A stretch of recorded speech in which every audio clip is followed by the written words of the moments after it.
Okay, let's unpack this. You know that feeling when you're scrolling on your phone, maybe late at night, and it feels totally private. Hmm. Well, you might want to rethink that. We've been looking into some claims that really make you question just how private our digital lives actually are. Right. There's this idea floating around that our smartphones, they could be like always listening, always pinging towers, Wi-Fi. Creating this sort of constant digital breadcrumb trail. Exactly. And what's fascinating, maybe a bit worrying, is what that constant activity implies, you know? It totally challenges how we think about our digital privacy. If Mm. devices are always active like that, well, what are they collecting? And who gets to see it? Right. That's the big question. So that's what we're really diving into today. We've looked at some pretty compelling information about smartphone surveillance, data collection, all these claims. Mhm. And look, we know you, our listener, you're busy, you want to get informed, but maybe without feeling overwhelmed, right? Sure. Cut through the noise. Yeah. So our mission today is pretty straightforward. Break down these claims. How might phones be tracking us? What data could be involved? What are the potential risks? All based on the info we've seen. And this raises a key question right away, doesn't it? If these claims are even partly true, it suggests a level of data gathering that, well, it's probably way beyond what most of us imagine. Definitely. Understanding how it might work and just how much data could be involved, that's crucial. It really is. Okay, so let's jump in. This idea, phone's always listening. Sounds a bit sci-fi, doesn't it? It does, yeah. But then you hear things like there's this study mentioned. It looked at Google mobile services on Android and iPhones too. What did they find? Well, reportedly, they found this significant data spike happening around 3 a.m., something like 50 megabytes. 3 a.m. when most people are asleep. Exactly. That's what's interesting. You're not actively using your phone, typically. Mm. So why this big data transfer then? And 50 megabytes? That sounds like a lot. It is. It was pointed out. That's like thousands of pages of text. Makes you wonder, what is all that information? Could it just be system updates or something boring? Well, maybe. Could be routine checks, anonymized usage stats, Hmm. or the concern is it could be something more personal. Right. And the interpretation that's been put out there is this could be the phone dialing home, potentially sending off, a whole bunch of personal stuff, not just where you've been, but all sorts of data. The idea is, even when the phone's just sitting there, seemingly off, it might still be actively keeping tabs, And if you connect that to the bigger picture, this constant data flow, especially if it includes, say, audio snippets or really detailed location stuff. yeah, It could absolutely be used to build a very detailed picture of your life. your habits, routines. Even potentially sensitive conversations inside your own home. It just makes you think about the sheer amount of info our devices could be silently gathering. That 50 megabytes, it really makes you pause, doesn't it? Thousands of pages. What could possibly be in there? Well, yeah, we use them for everything, but fundamentally, they're super powerful personal computers, right? Constantly connected. Constantly connected. And the key word is personal. Like you said, they go everywhere with us. They hear what we hear, see what we see, almost. Exactly. This really intimate connection to our lives. Hmm. That's what makes the potential for this kind of data collection so, well, significant. Something to be aware of. So how does this tracking actually happen? They mentioned something called the advertising ID. Yes. The ad ID. Apparently, it's like a 25-digit code, alphanumeric, on your phone. It's unique to your device, generally. And what's interesting is what it lets companies track, where you go, what you buy online, maybe who you call you're browsing. Yeah, it acts like this persistent tag. It lets different apps and websites connect your activity across their platform. So even different companies, they can link stuff back to this one ID. Potentially, yeah. It helps them build a more complete profile of your interests, your habits. It's a way to track you without necessarily needing your name, at least at first. It's almost like a digital social security number, but for your online life. That's not a bad analogy. Tracking every click, every purchase, every app. They even compared it to, like, the Stasi or the KGB. Wow, okay. Strong comparison. Yeah, and the point was, even those organizations with all their resources back then couldn't have dreamed of this level of insight into people's daily lives. That historical comparison is pretty striking, you have to admit. They relied on humans, physical surveillance. Right. Now, technology allows for this passive, automated data collection on a scale that's just unimaginable back then. The sheer amount of detail. It blows past what they could do. And we've all heard those stories, haven't we? Or maybe experienced it. You're talking about needing, I don't know, a new mattress. Oh, yeah. And suddenly, Ads from mattresses everywhere, Facebook, websites. yep. So many people have that anecdote. It really fuels that suspicion, doesn't it? Mm. Are our phones actually listening to private conversations? It's anecdotal, sure, but it makes you wonder. It absolutely does. It's a very direct, personal thing that makes people question the link between what they say out loud and what pops up on their screen. Which kind of leads to that old saying, right? If the service is free. You're not the customer, you're the product. They use the example of Meta, Facebook buying WhatsApp for billions. Right. Huge amount of money. And the idea was it wasn't just for the app technology itself, it was for the data, access to information from billions of users. That product analogy is really key to understanding the economics here. Yeah. Your data, your clicks, your attention, often that's the real currency being traded for these free services. The WhatsApp deal really just highlights the immense value placed on user data today. No question. Now, John McAfee, obviously a controversial figure, but known in cybersecurity, Yeah. he had some pretty strong views on this. He usually did. He basically said people are being foolish if they think they have any real privacy online or on social media. Blunt, but yeah. He was direct. Said companies make big money knowing basically everything about you, where you are, what you buy, contacts, even where you eat dinner. McAfee's perspective really gets at that core tension, doesn't it? The convenience we get from these services often comes with this trade-off in privacy. His point, nothing is truly free. Yeah, there's almost always an exchange happening, even if it's not cash changing hands. Your data is the payment.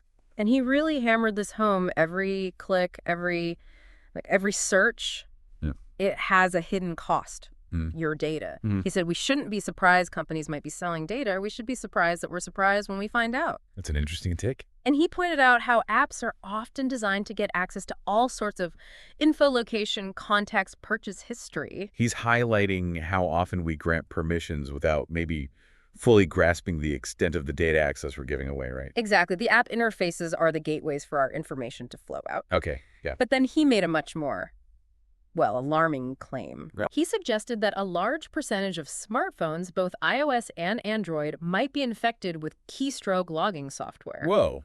Software that logs everything you type. Everything. Passwords, messages, bank details. That's incredibly serious if true. How? He even linked it to visiting certain types of websites. Pornography sites were mentioned specifically, Okay. saying that on some devices, just visiting could potentially trigger a download of unauthorized apps using JavaScript flags. Wow. So just visiting a site could compromise your phone with spyware. That's a really concerning claim. The consequences, Yes. huge. Yeah, capturing passwords, financial info, private messages, and the way he described how easy it could be. How so? Well, he mentioned these sites often cost a lot to run, but don't charge users directly. Right, free access. So the theory presented was maybe we're paying with our security, the site operators spend a lot, but they could be making money back by selling access to compromised phones. So the free content becomes a lure, potentially opening the door for malware through vulnerabilities. The cost is shifted to the user's security. That's a troubling model. It really is, like Yeah. unknowingly handing over the keys to your digital life.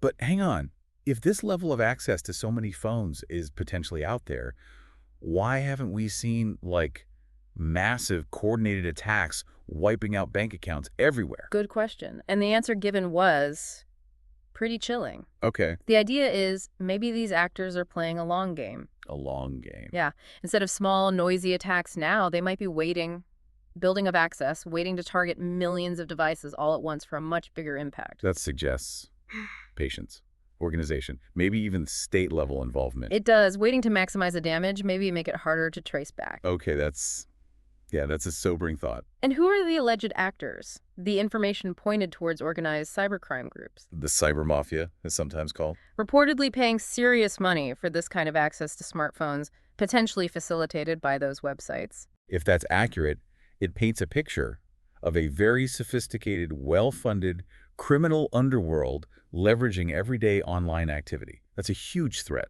not just individually, but potentially nationally. Now, amidst all this doom and gloom, there was a kind of surprising claim about specific phone security. Oh, yeah. Apparently, an older model, the Samsung S7, was mentioned as being surprisingly secure. Allegedly couldn't be remotely rooted or jailbroken easily. Huh. That's specific. And unexpected for an older phone. Right. And on the flip side, iPhones are mentioned as potentially the most hackable, followed by other Androids. Interesting. Those kinds of rankings. Yeah. People often assume newer is always better or one OS is inherently safer. These claims challenge that a bit. Worth noting, if they hold up. And the risks don't stop with the phone itself, right? Storing data in the cloud was also brought up. Oh, the cloud. Convenient, but... But where's that data? Who's managing the servers? How secure are they really? Exactly. It's like the analogy used was giving your diary to a stranger. You trust them, but you don't really know. The convenience comes with that trade-off. You lose some control, some visibility. It requires a leap of faith in the provider. Definitely. Then things got even scarier, the possibility of nation-states creating weaponized software. Cyber warfare stuff. Yeah. The example given was an attack on a country's power grid. Imagine the consequences. Could be catastrophic, long-lasting. That potential for disrupting critical infrastructure. It's a major global security concern. Nation-states developing offensive cyber tools. Yeah. That's a huge, constantly evolving threat landscape. Okay, so let's make this a bit more tangible. We also looked at demonstrations from someone described as an ethical hacker, Rand Montgomery, showing how some attacks actually work. Right. Seeing it in action makes it much more real. One example, fake Wi-Fi networks. Hackers set up hotspots with names that look totally legit, cafe-free Wi-Fi, airport guests, that kind of thing. Classic man-in-the-middle attack vector. Exactly. You connect, thinking it's safe, and they can potentially intercept passwords, data. They even mention mimicking airplane Wi-Fi names. Yeah. They exploit our trust in familiar names. By sitting between you and the real internet, they can eavesdrop. Scary stuff, especially in public places. Then, wireless peripherals. Mice, keyboards, specifically lanes using NRF2F4 technology. Right. Certain protocols can be vulnerable. The recommendation was maybe switch to wired because they showed how someone could potentially grab control of your mouse or keyboard remotely, even through walls. It highlights that all connected devices need consideration. Wired connections just eliminate that specific wireless interception risk. Then there was the bad USB. It looks like a normal USB stick. But it's actually a tiny computer inside. Yeah. Plug it in, maybe you found it lying around, or someone leaves it plugged in. And it can give remote access, run malicious code. Deceptive hardware. Very effective because it looks harmless. A physical security threat, too. And this one really opened my eyes. Zero-click attacks. Yes. Pegasus is the famous example. Right. The idea that your phone could be hacked just by receiving a message. You don't even have to open it, click anything. It bypasses the user entirely. That's why they're so valuable and dangerous. Extremely hard to defend against. Shows the level of sophistication out there. Absolutely. Okay, shifting gears slightly. Credit cards, tap to pay. RFID NFC technology. Convenient, but... Yeah, they showed how easily someone with a simple RFID reader could potentially skim your card details just by brushing past you in a crowd. it can happen very quickly. Yeah. The reader just needs to get close enough to power the chip and grab the data. To the advice, get an RFID blocking wallet or... Or the quick fix, wrap your cards in aluminum foil, which Yeah. creates a makeshift Faraday cage. tinfoil. Who knew? Hey, low tech sometimes works. Even car keys weren't safe. Key fobs with rolling codes, they're supposed to be secure, right? Well, more secure, yes. The code changes each time. But apparently if you press the unlock button when you're too far away from the car, that code can still be captured. It can, potentially. And then there are more advanced attacks, like Right. real jam. Yeah, where a device jams your first key press signal, records it, then jams the second one, records that, but lets the second one reach the car to unlock it. Now the attacker has a valid, unused code, the first one you pressed. Wow. Okay, that's clever. And sneaky. Very. It defeats the rolling code mechanism for that one instance. And this ethical hacker apparently had this one device, like a Swiss Army knife for hacking. Multi-tool devices exist, yeah. He could mess with sub-gigahertz frequencies, infrared, GPI, something called iButton, bad USB capability built in. Yeah, things like the Flipper Zero are well-known examples. They pack a lot of different radio and interface capabilities into one gadget. Even generate two-factor authentication codes. Some can interact with certain 2FA tokens or protocols, yes. Shows the versatility of these tools. Okay, one more area. Electronics made overseas, specifically China was mentioned. Data privacy concerns regarding manufacturing location, yeah. The example was a Wi-Fi connected vacuum mop sending data back to a Chinese server. And the worry extends beyond vacuums, right? To any internet-connected device, washing machines, fridges, Smart homes, basically. smart homes, yeah. Yeah. The question is, what data is being collected, where is it going, and why? Targeted advertising is one Get possibility. profit, basically. Often, yes. But the location of the servers and the data laws in that country are also part of the concern. Okay. So, wow, that's a lot to think about. It sounds pretty bleak sometimes. What can people actually do? Any practical steps? Thankfully, yes, it's not hopeless. Several self-protection measures were recommended. First up, password manager. Right, use strong, unique passwords for everything. 1Password was mentioned as top rated. Using a manager makes that feasible. It's fundamental hygiene. Also, antivirus software, or even talking to cybersecurity pros if you're really concerned or run a business. Antivirus provides that baseline protection against known malware, and expert advice is always good. Then, the RFID blocking wallet, or the tinfoil trick. Simple measure for the tap-to-pay card skimming threat. Worth doing. Being careful about websites. Pay attention to browser warnings, like when it says not secure. Absolutely. Those warnings are there for a reason. Heed them. And just common sense, right? If it looks too good to be true online. It almost certainly is. A healthy dose of skepticism goes a long way. Crucially, keep everything updated. Your phone OS, your apps, your computer. Super important. Updates often patch the very security holes attackers exploit. Don't delay updates. Yeah, they explain that's often why there are updates to fix security flaws. Exactly. It's one of the most effective things you can do. And finally, be super wary of clicking on stuff in emails or messages, links, attachments, photos, even Word docs. Phishing and malicious attachments are still huge infection vectors.